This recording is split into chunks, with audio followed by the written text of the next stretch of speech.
What's up, folks? My name is Max, and this is Blues from the Brothel. And I had a request from my friend Allie to do a little shindig about bar chords. Now, I'm not going to go into like all the details on like what's a major and what's a minor, because quite frankly, you can pull up any chart and learn that right there. But what I struggled with the most when I first started playing guitar is actually like getting the chords to sound out.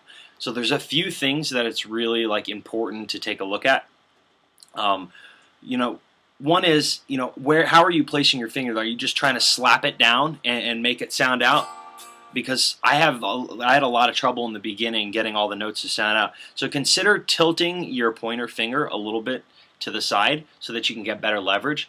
Also, take a look at where your thumb is, particularly behind the neck, because if it's higher, you're going to have a lot harder time getting leverage. So feel free to lower the thumb, and you'll get a lot better leverage there. Another thing, if your guitar is tilted down like this, it's also going to be really hard to get a good grip.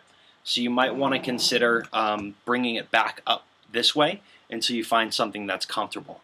Last thing that's really important, before just going and trying to play chords, make sure that you're sounding your notes out individually so that you know that you actually have a good grip and you can get a good feel for it, and it'll start to come naturally. So, because I can do a bar chord like this and be like, why doesn't it sound the right way? Like, but what's happening is I have dead notes because I'm not having a good grip. But if I play it individually, see, I even had a dead note right there. So it helps me adjust my grip. Right, so knowing that I'm actually playing all the notes that are in the chord.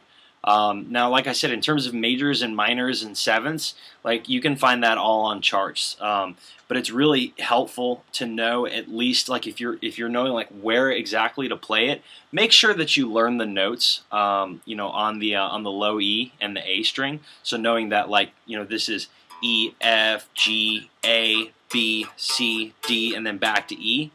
Another thing that'll be really helpful.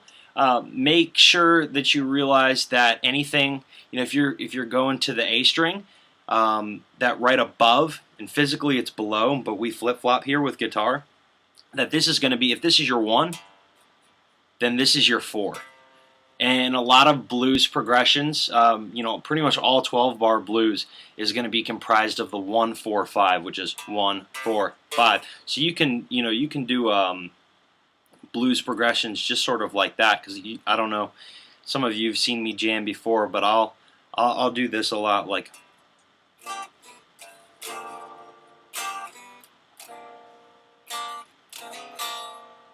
Now that's not a bar chord for example, but I did go below here to the 4 formation, right? And then when you're coming back, you always hear like the turnaround,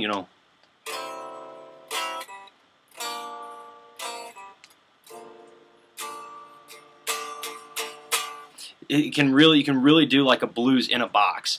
But it's really important to get your formation down, because if you're not making sure you're sounding out the notes and you don't have like a comfortable grip, it's just not going to work, or at least it didn't for me. So I hope that was helpful to somebody. The next video that I'm going to post will probably be a jam, unless I have some more requests from somebody else who's struggling with anything. And if that didn't clarify, let me know, and I'll post something that might be more helpful. Take care.